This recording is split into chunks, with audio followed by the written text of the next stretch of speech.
নমস্কার, আমি ডক্টর চিন্ময় আনন্দনাথ। যেটা নিয়ে অনেকের মধ্যেই চিন্তা থাকে সেটা হচ্ছে নার্সিংহোমের বিল এবং নার্সিংহোমের বিলগুলো কিভাবে হয় এবং নার্সিংহোমের বিলগুলো কিভাবে আমরা বুঝতে পারবো। আজকের এই ভিডিওটা দেখলে আপনারা নার্সিংহোমের বিল সম্পর্কে অনেকটাই আইডিয়া করতে পারবেন এবং নার্সিংহোমের বিলগুলো কিন্তু আপনারা নিজেরাও স্ক্রুটিনি করে দেখতে পারবেন যে কোনো রকমভাবে কোনো ভুলভাল জায়গায় বা কোনো রকমভাবে কোনো এক্সট্রা জায়গায় আপনার পয়সা ধরা আছে কিনা বা বিল ইচ্ছে করে বাড়ানো হয়েছে কিনা। তো এখনকার দিনে খুব দেখা যায় বা এখনকার দিনে খুব শোনা যায় যে হসপিটাল বা নার্সিংহোম ইচ্ছে করে বিল বাড়িয়ে দিয়েছে। তো এই ইচ্ছে করে বিল বাড়ানোটা কি আদৌ সম্ভব, বা এই ইচ্ছে করে যদি বিল বাড়িয়ে দেয় তাহলে আমরা সাধারণ মানুষ বা আমরা পেশেন্টের বাড়ির লোকেরা কি করে বুঝবো? তো যদি আপনার সার্জিক্যাল পেশেন্ট হয়, মানে যদি প্ল্যান্ড কোনো সার্জারির জন্য আপনি ভর্তি হন, যেমন গলব্লাডার স্টোন হতে পারে, হার্নিয়া হতে পারে, হাইড্রোসিল হতে পারে, বা অন্য কোনো প্ল্যান্ড সার্জারি, যদি প্ল্যান্ড সার্জারির জন্য অ্যাডমিশন হন তাহলে কিন্তু আপনাকে নার্সিং হোম বা হসপিটাল থেকে একটা প্যাকেজ দেওয়া হবে যে এই সার্টেন অ্যামাউন্ট অফ টাকা আপনাকে দিতে হবে, এই পেমেন্টটা করলে আপনার টোটালি এ টু জেড সমস্ত কিছু হয়ে যাবে। তো এই প্যাকেজ বা এই যে নার্সিং হোম থেকে আপনাকে একটা অ্যামাউন্ট দাবি করছে, এই অ্যামাউন্টের মধ্যে কি কি থাকে? এই অ্যামাউন্টের মধ্যে থাকে যেই সার্জারি ডাক্তারবাবু আপনার অপারেশন করবে সেই সার্জারির ডাক্তারবাবুর ফিস, তার সঙ্গে যদি অজ্ঞানের ডাক্তারবাবুর প্রয়োজন হয় তাহলে অজ্ঞানের ডাক্তারবাবুর ফিস, আপনি যে হসপিটালে থাকবেন সেই যাবতীয় আপনার খাওয়া দাওয়া এবং বেড ভাড়া সেটার মধ্যে ইনক্লুডেড থাকে। এছাড়া আপনি হসপিটালে থাকাকালীন সময়ে যে সমস্ত ওষুধ আপনাকে দেওয়া হবে, সেটা অ্যান্টিবায়োটিক হতে পারে, ব্যথার ইঞ্জেকশন হতে পারে, স্যালাইন হতে পারে, তো এই সব কিছু কিন্তু আপনার ওই প্যাকেজের মধ্যে ইনক্লুড থাকবে। এইবার অনেক ক্ষেত্রেই দেখা যায় যে অনেক সময় অনেক পেশেন্ট অপারেশনের পরে হয়তো আইসিইউ লাগছে, বা অপারেশনের পরে হয়তো তাকে ওই প্যাকেজের বাইরে গিয়েও টাকা দেওয়ার দরকার পড়ছে। যদি পেশেন্ট আমরা প্যাকেজের বাইরে গিয়ে টাকা বা বিল করা হয় নার্সিংহোমে, তাহলে সাধারণত হচ্ছে যদি পেশেন্ট ওই সার্টেন পিরিয়ডের বেশি সময় ভর্তি থাকে, ধরুন আপনার প্যাকেজে আপনাকে বলে দিয়েছে যে আপনাকে 5 দিন ভর্তি রাখা হবে বা 3 দিন ভর্তি রাখা হবে, সেই 3 দিন বা 5 দিনের পরে যদি এক্সট্রা কোনো কারণে যদি পেশেন্টকে ভর্তি রাখতে হয়, পোস্ট সার্জিক্যাল ইনফেকশন হতে পারে, কোনো পোস্ট সার্জিক্যাল কমপ্লিকেশনস হতে পারে, তাহলে কিন্তু সার্জিক্যাল যে আপনাকে প্যাকেজটা দেওয়া হয় সেখান থেকেও কিন্তু অনেক সময় বিল বেড়ে যেতে পারে। তবে যদি এরকম কোনো কমপ্লিকেশনস না থাকে, তখন যদি আপনাকে নার্সিং হোম বলে যে আপনাকে এক্সট্রা চার্জেস দিতে হবে, তাহলে কিন্তু অবশ্যই আপনি নার্সিং হোমকে বা ডাক্তারবাবুকে প্রশ্ন করুন যে আমার কাছে আমাকে কেন এক্সট্রা টাকা দিতে হবে। কারণ আমি তো প্যাকেজের মধ্যে এসেছিলাম এবং এই প্যাকেজের মধ্যে আমার যে পার্টগুলোর কথা আমি বললাম এগুলো ইনক্লুডেড রয়েছে, সুতরাং এক্সট্রা টাকা আমি পে করব না। এরপরে আমি আসছি যে আনপ্ল্যান্ড বা এমার্জেন্সি পেশেন্টের ক্ষেত্রে কি হয়। যদি কোনো অ্যাক্সিডেন্টাল পেশেন্ট ভর্তি হয়, যদি এবং তার এমার্জেন্সি কোনো সার্জারির প্রয়োজন হয়, যেমন হেড ট্রমা, অ্যাবডোমিনাল ট্রমা বা অন্য কোনো সার্জিক্যাল এমার্জেন্সি যদি পেশেন্ট অ্যাডমিশন হয়, তাহলে তার বিলটা কেমন করে হতে পারে। দেখুন, এমার্জেন্সি সিচুয়েশনে যখন পেশেন্ট প্রেজেন্ট করে তখন কিন্তু পেশেন্টের একটা লাইফ রিস্ক থাকতে পারে, তো তখন কিন্তু খুব তাড়াতাড়ি অপারেশনের প্রয়োজন পড়ে। কিন্তু প্রবলেমটা হচ্ছে এমার্জেন্সি সিচুয়েশনে যখন আমরা অপারেশন করাই বেশিরভাগ ক্ষেত্রেই কিন্তু প্যাকেজ দেওয়া সম্ভব হয় না। তার কারণটা কি?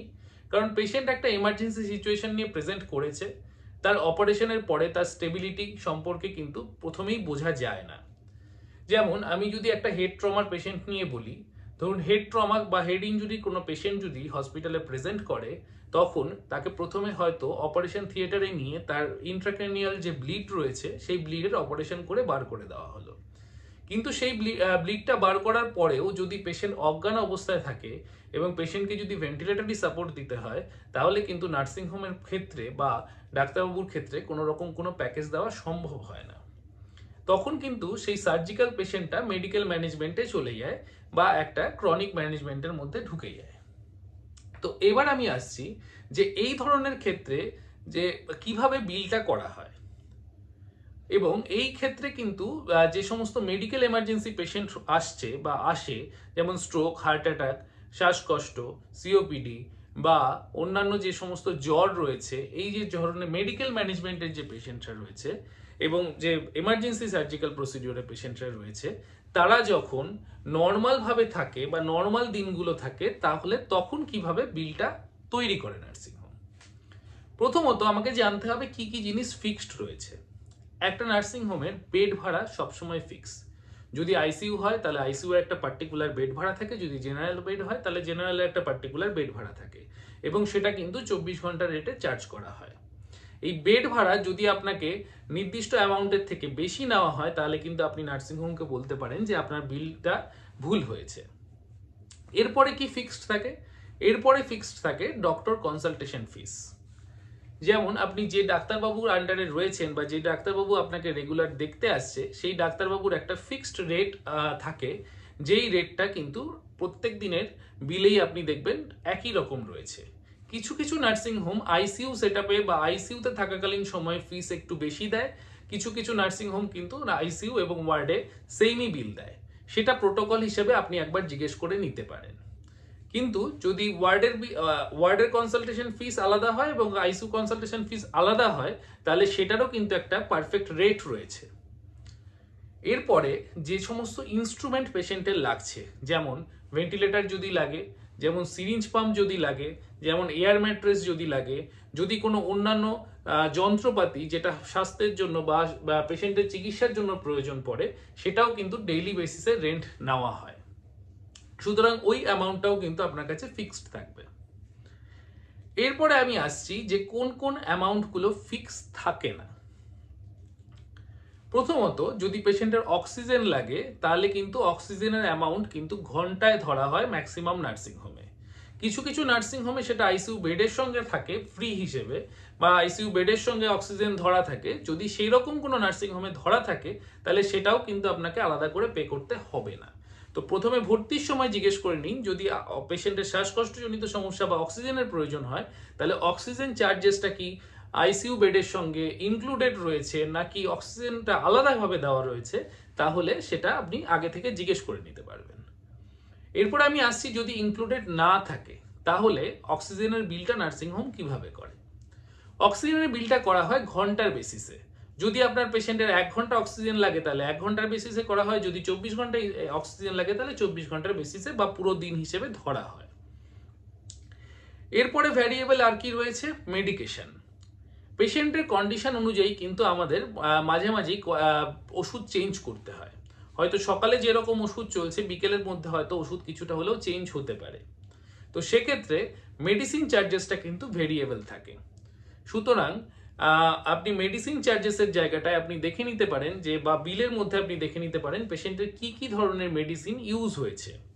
এবার মেডিসিন নিয়ে যদি আপনার কোনো কোয়ারি থাকে, বা যদি আপনার মনে হয় যে পেশেন্টকে বেশি মেডিসিন দেওয়া হয়েছে, বা এই মেডিসিনটা ডবল বিল করা হয়েছে বা ট্রিপল বিল করা হয়েছে, তাহলে তখন কিন্তু আপনারা ডাক্তারবাবুর সঙ্গে একবার ডিসকাস করে নিতে পারেন, বা বিলিং সেকশনে কিন্তু আপনারা কথা বলে নিতে পারেন যে এই ওষুধটা 2 বার বা 3 বার ধরা হয়েছে, এই ওষুধটা কি আদৌ দিনে 2 বার কি 3 বার লাগে কিনা।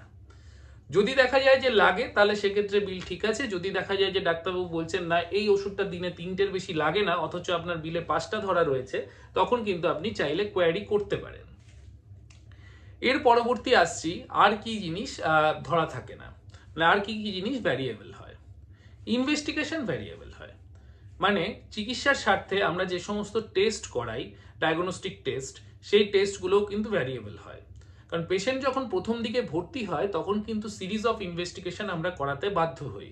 যেমন তার মধ্যে আল্ট্রাসোনোগ্রাফি, ইকোকার্ডিওগ্রাফি, যদি হেড ট্রমা থাকে সিটি স্ক্যান বা এমআরআই, এবং তার সঙ্গে সঙ্গে অন্যান্য কিছু রুটিন ব্লাড টেস্ট। তো এই রুটিন ব্লাড টেস্টের মধ্যে অনেকগুলো টেস্ট রয়েছে, যে টেস্টগুলো আমাদের নিত্য নতুন ভাবে বা প্রত্যেক দিন করাতে হয় না। সিটি স্ক্যান, এমআরআই বা হচ্ছে আপনার ইউএসজি, ইকোকার্ডিওগ্রাফি, এগুলোও কিন্তু নিত্য নতুন বা প্রত্যেক দিনের জন্য করানোর কোনো প্রয়োজন সাধারণত পড়ে না। এবারে সেই ইনভেস্টিগেশন চার্জেসটা প্রথম দিকে আপনার বিলে কিন্তু একটু বেশি আসতে পারে, কিন্তু সেকেন্ডের যে বিলটা আছে, সেকেন্ডের বিলে আপনি মিলিয়ে নিন যে প্রথম দিনকে যে ইনভেস্টিগেশনগুলো মেইনলি করা হয়েছে, সেকেন্ড ডেতেও কি সেম ইনভেস্টিগেশনের বিল করা হয়েছে কিনা। যদি বিল করা হয়, তাহলে আপনি ডাক্তারবাবুর সঙ্গে বা বিলিং সেকশনে কিন্তু কথা বলে নিতে পারেন যে এই টেস্টগুলো আবারও করানো হয়েছে কিনা। যদি করানো হয় তাহলে বিল ঠিক আছে, যদি দেখা যায় যে না একই ইনভেস্টিগেশন ডবল বার ইনপুট করা হয়েছে তাহলে কিন্তু সেখানে আপনি বলতেই পারেন যে বিলটা অ্যাডজাস্ট করে দিতে বা ঠিক করে দিতে।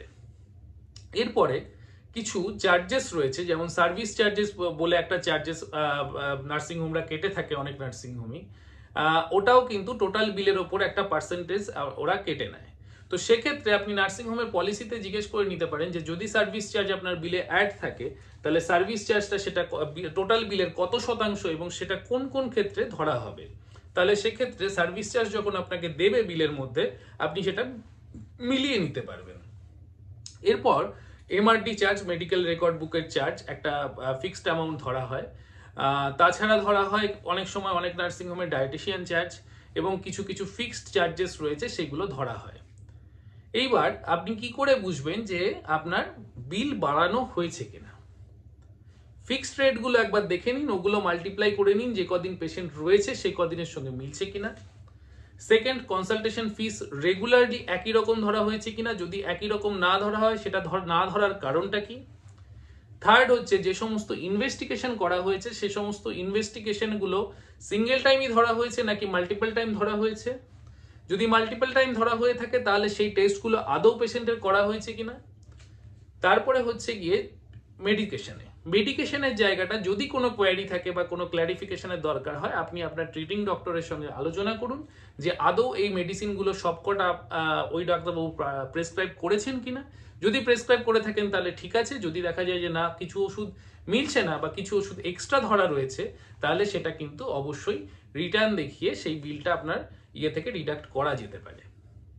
এইবারে যে ব্যাপারটা সেটা হচ্ছে গিয়ে অনেক সময়ই নার্সিংহোমে আপনারা একটা ডিসকাউন্টের কথা দাবি করেন বা ডিসকাউন্টের কথা বলেন। যদি বিল প্রপারলি করা থাকে তাহলে কিন্তু অনেক সময় ডিসকাউন্ট করা সম্ভব হয় না এবং বড় কর্পোরেট হসপিটালগুলো কিন্তু এখন ডিসকাউন্ট খুব একটা দিয়ে থাকে না। মেডিকেল মেডিসিনের ক্ষেত্রে কিছু কিছু নার্সিং হোম কিন্তু এখনো পর্যন্ত ডিসকাউন্ট দিচ্ছে এবং সেই ডিসকাউন্টের ব্যাপারটা কিন্তু আপনারা প্রথমেই ক্ল্যারিফাই করে নিতে পারেন। তবে আমি এটাই সাজেস্ট করব, যদি আপনাদের কোনো পেশেন্ট নার্সিংহোমে ভর্তি হয় বা কোনো প্রাইভেট হসপিটালে ভর্তি হয় তাহলে বিলটা কিন্তু রেগুলার বেসিসে মানে প্রত্যেক 24 ঘন্টা অন্তরে বিলটা আপডেট নিয়ে নেবেন এবং সেই বিলটা কিন্তু খুব ভালোভাবে স্ক্রুটিনি করে দেখে নেবেন যে কোনো সমস্যা রয়েছে কিনা। যদি সমস্যা থাকে তাহলে অবশ্যই আপনি সেটা রেকটিফাই করুন, আর যদি প্রবলেম না থাকে তাহলে সেক্ষেত্রে তো খুবই ভালো, পেশেন্ট সুস্থ হয়ে গেলে পেশেন্টকে নিয়ে বাড়ি চলে যান। ধন্যবাদ। এটাই ছিল আজকে আমার মূল কথা, কারণ এই ভিডিওটা আমার মনে হয় সবারই দেখা উচিত, কারণ এই বিল নিয়ে প্রচুর একটা কনফিউশন কিন্তু আমাদের পেশেন্টদের মধ্যে আমরা দেখে থাকি। ধন্যবাদ।